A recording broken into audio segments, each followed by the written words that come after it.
సరే, ప్రీతి సుగాలి తల్లి గారు క్వశ్చన్ రేజ్ చేస్తున్నారు, మళ్ళీ మాట్లాడారు.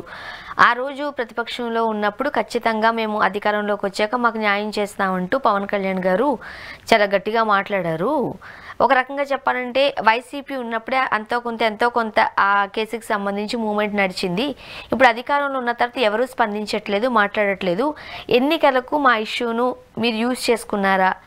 ప్రీతి సుగాలి గారి తల్లి గారి క్వశ్చన్ అది. ఏమంటారు మీరు? ప్రీతి సుగాలి గారి కేసు సంబంధించినంత ఒక దుర్మార్గమైన ఘటన. దానిపైన ప్రభుత్వం విచారించి నేరస్తులు తప్పు చేసిన వాళ్ళు శిక్షించాలి. ఈ పాయింట్ లో గతంలో వైఎస్ఆర్ కాంగ్రెస్ పార్టీ అధికారంలో ఉన్నప్పుడు దాన్ని సిబిఐకి అప్పగించాలని పవన్ కళ్యాణ్ గారు డిమాండ్ చేశారు. ఆంధ్రప్రదేశ్ ప్రభుత్వం కూడా సిబిఐకి అప్పగించడానికి ముందుకొచ్చింది. కానీ సుప్రీంకోర్టులో ఆ కేసులో సిబిఐకి ఈ కేసుని సిబిఐ పరిధిలోకి తీసుకురావాల్సిన అవసరం లేదు, రాష్ట్ర ప్రభుత్వమే ఒక ఏజెన్సీ నుంచి చేసుకోవచ్చు అన్నట్టుగా చెప్పింది. అంటే ఇప్పుడు కూడా సిబిఐ ప్రతిదానికి పరిష్కారం కాదు.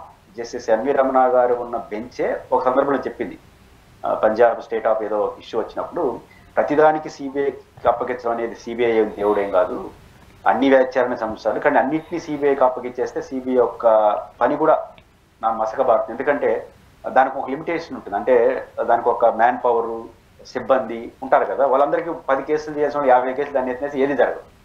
అందువల్ల ప్రతిదాని సిబిఐ కాదు, దేశవ్యాప్తంగా ఉన్న సమస్య క్రిటికల్ సమస్య సిబిఐకి వెళ్ళి దీన్ని మీరు ఏరే ఏజెన్సీతో చేసుకుని సుప్రీంకోర్టు చెప్పింది.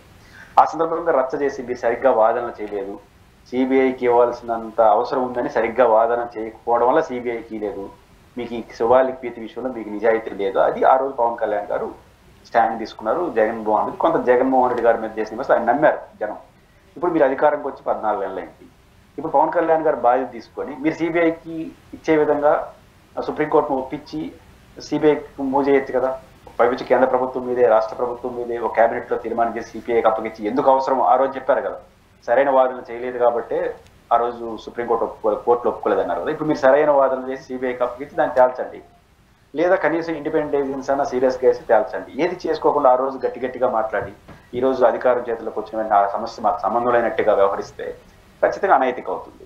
కాబట్టి ఖచ్చితంగా ఆ రోజు రాజకీయ అవసరాల కోసం మాట్లాడి ఈ రోజు రాజకీయ అధికారంకి వచ్చిన తర్వాత అదేదో మాకు సంబంధం లేని సబ్జెక్టుగా మాట్లాడితే ఇక్కడ సమస్య వస్తుంది. అందువల్ల సుగాలి ప్రీతి విషయంలో గతంలో మీరు ఏదైతే స్టాండ్ బై ఉన్నారో దానికి నిలబడి సిబిఐకి ఇస్తారా, ఇండిపెండెంట్ ఏజ్ ఇస్తారా, తొందరగా తేల్చి తప్పు చేసిన వాళ్ళు శిక్షించి వాళ్ళ కుటుంబానికి న్యాయం చేయడం అనేది పవన్ కళ్యాణ్ గారు పర్సనల్గా, ఎందుకంటే ఆయన పర్సనల్గా తీసుకున్నాడు కాబట్టి ఆయన చేయాలి.